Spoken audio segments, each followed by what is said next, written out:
Hey everyone, this is Miko with the Permanent Empire, and I want to thank you so much for tuning into this video. I want to thank those of you who have recently liked, commented, shared, or even subscribed to my channel, and I want to let you know that I really do appreciate it. Now, if you have not done any of those things so far, I want to go ahead and invite you to do so today. I also want to take a minute out to thank those of you who have already registered for the upcoming boot camp that's going to be held on Saturday, May 18th, from 1 p.m. to 3:30 p.m.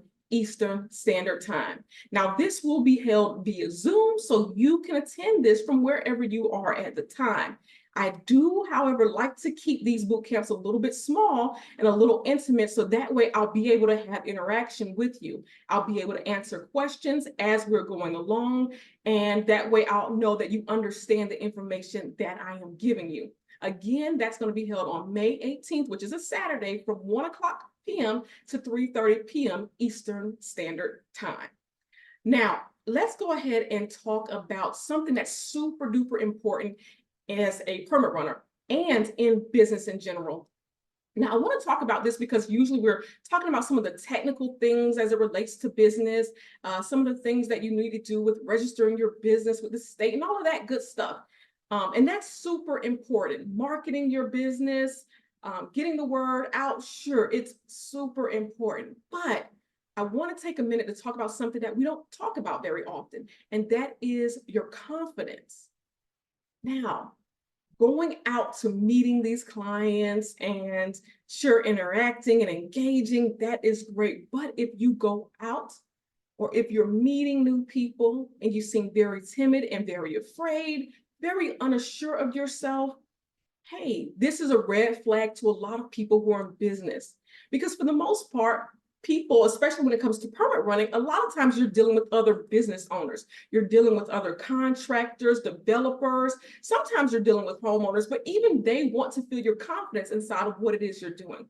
And I understand that a lot of times this may have been your first time doing this, because with a lot of different people, I see that this may be their first time even hearing about what a permit runner is, and they're trying to incorporate that into their business, or they're trying to branch out and do this for as a service for a living. But you have to approach your potential clients with some level of confidence. They have to feel comfortable with giving you over their projects, feeling as though, sure, this person will be able to handle my documents, because these documents in a lot of cases may be time sensitive. They're one of a kind, so to say, or so, because some of the documents have to be notarized at the point where the contractor is sitting down with the homeowner, his potential client as well, getting certain documents signed. And now if you lose something, he has to do this over. So they need to feel confident and they need to feel comfortable with your ability to provide this service for them, because this is important documents. A lot of this is coming from an engineer. They're paying for an engineer to provide them with certain documents and certain plans, and they're going to be handing this over to you. So they may need to feel your confidence inside of the service that you're providing. This is, again, something we don't talk about much, but it's something that is very important. And that's why it is important as well to become knowledgeable about the thing that you were doing, about the service that you're providing. It's important to study up on what the different building departments in your area require. It's important to know about certain forms that may be required for certain projects. And even if it's not required for this project, it's very important to have some understanding of what's needed, right?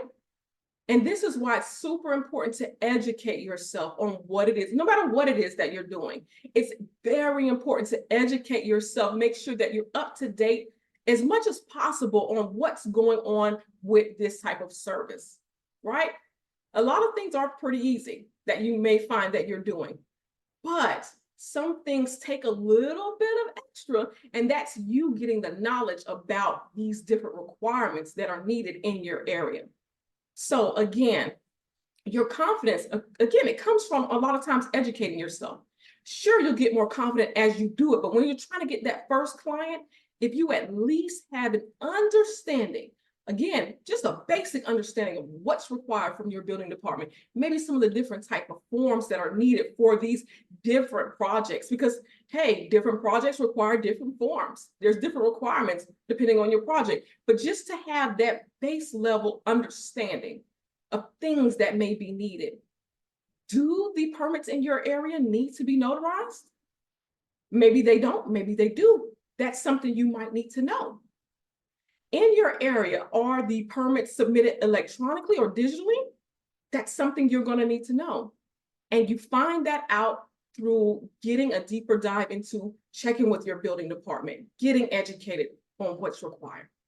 Now, I want to leave that with you today, and I hope that helps someone.